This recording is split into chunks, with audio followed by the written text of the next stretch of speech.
Hey guys, Tbull here. Today we got to look at the Baltimore and we got Einstein running the show here. Yamamoto, Von Essen, that's heavily focused on the AP.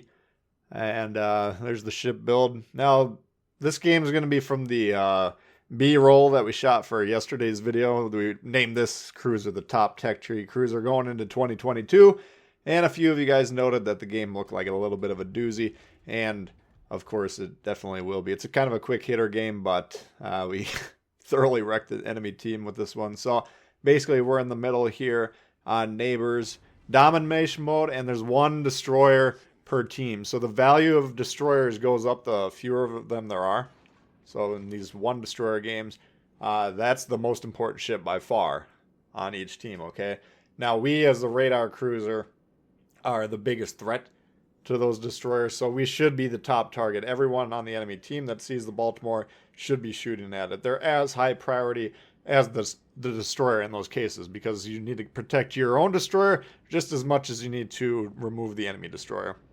If you're new to the game, you don't understand why we value the destroyer so much. It's because in domination mode, it has the concealment to go from cap to cap to cap and flip those caps, get the income coming in. No, it has no value torping battleships parked on the moon. In fact, that's actually a detriment.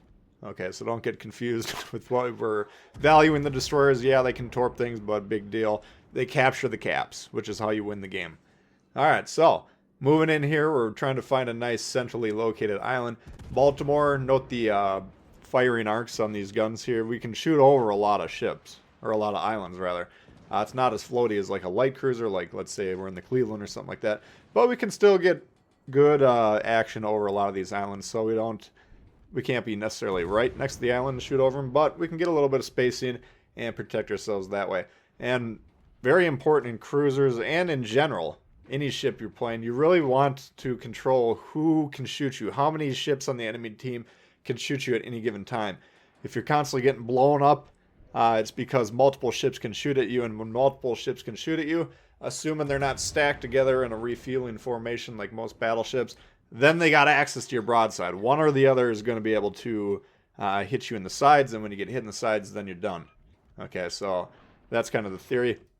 By playing by these islands here, you can see we stop here, and then we're going to try and back up. Really, the Megami, I don't think could hit us there. The Iowa could if we were spotted. We're going to back up and try and limit his ability to spot us here.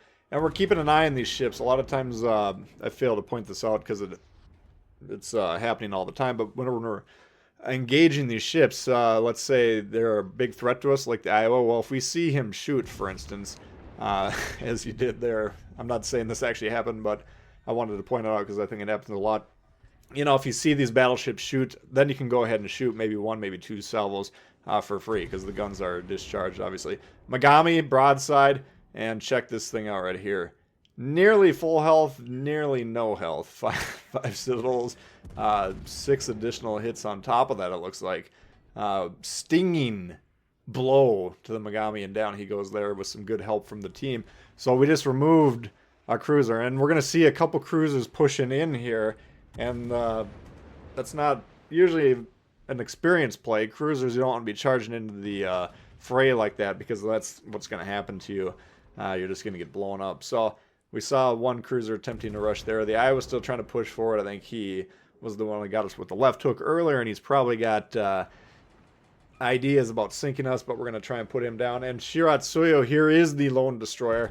Now, we were aware that he was on B the whole time, but we were kind of making sure that it was safe for us to actually attack him. We saved the radar because he came around pretty close range here, and now we're able to get an extra shot off here. We knew he launched torps as well, of course. He didn't shoot the entire time until about 10 seconds after we spot him, so of course he's lining up a torp strike.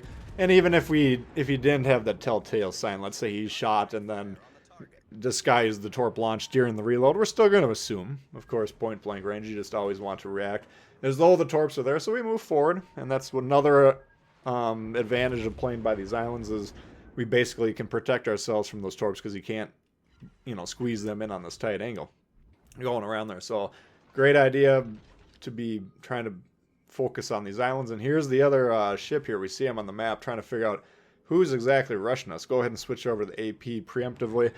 New Orleans. Okay, well, no torp threat here. I'm not 100% sure what he was thinking But nevertheless, he's coming in hot. And look at the angle. We're not tightly angled on the bottom there, but we're at about 45 degrees, so we're largely protecting ourselves. Waiting for him to come around here. We want to make sure we get the full salvo in.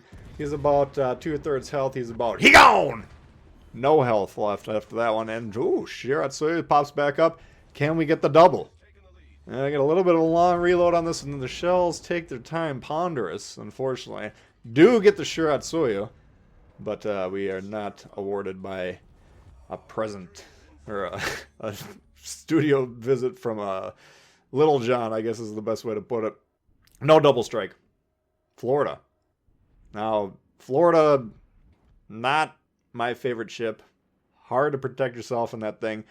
And he should be terrified of the Baltimore, and we're going to explain to him exactly why.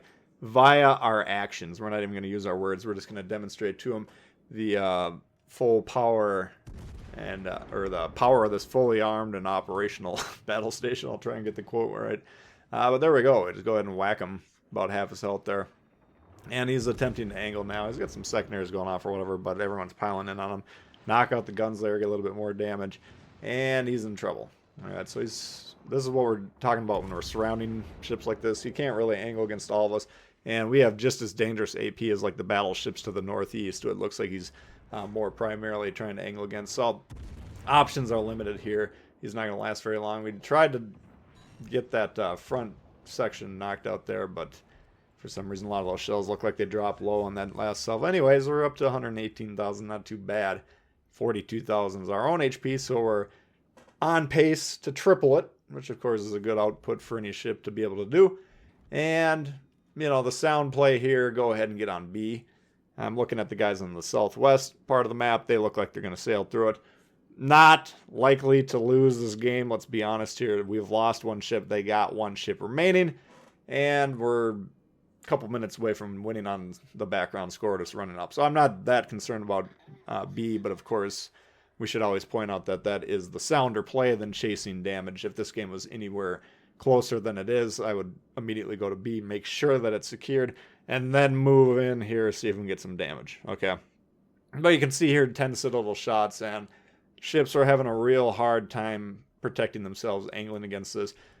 We do have enhanced penetration angles to begin with on these American heavy cruiser shells. So without any sort of action on your commander build, they're already difficult to angle against. They got outstanding penetration, they got outstanding damage, and you should be using the AP until the guy you're shooting at demonstrates for 2-3 salvos that he's going to be very hard to damage because of his good job angling the ship.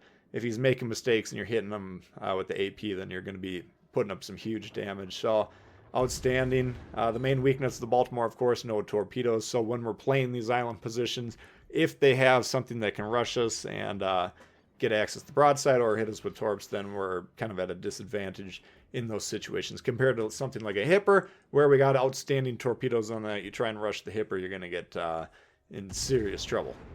So once again, Baltimore on the enemy team needs to be one of your highest priorities, unless there's no destroyers in the game. But even then, it's still a very menacing ship, as we've demonstrated here. So it's still something you'd want to get rid of anyways. But when you have destroyers on your team, radar cruisers, get rid of them, and then you'll start to have more success in the game. That's going to do it for the Baltimore, guys. Hopefully you did enjoy it. And if you did, please hit the thumbs up. New to the channel, consider subscribing. We've got lots of World of Warships coming all the time. Questions, comments, leave them below. I do love to hear from you guys, and we'll see y'all later. Peace.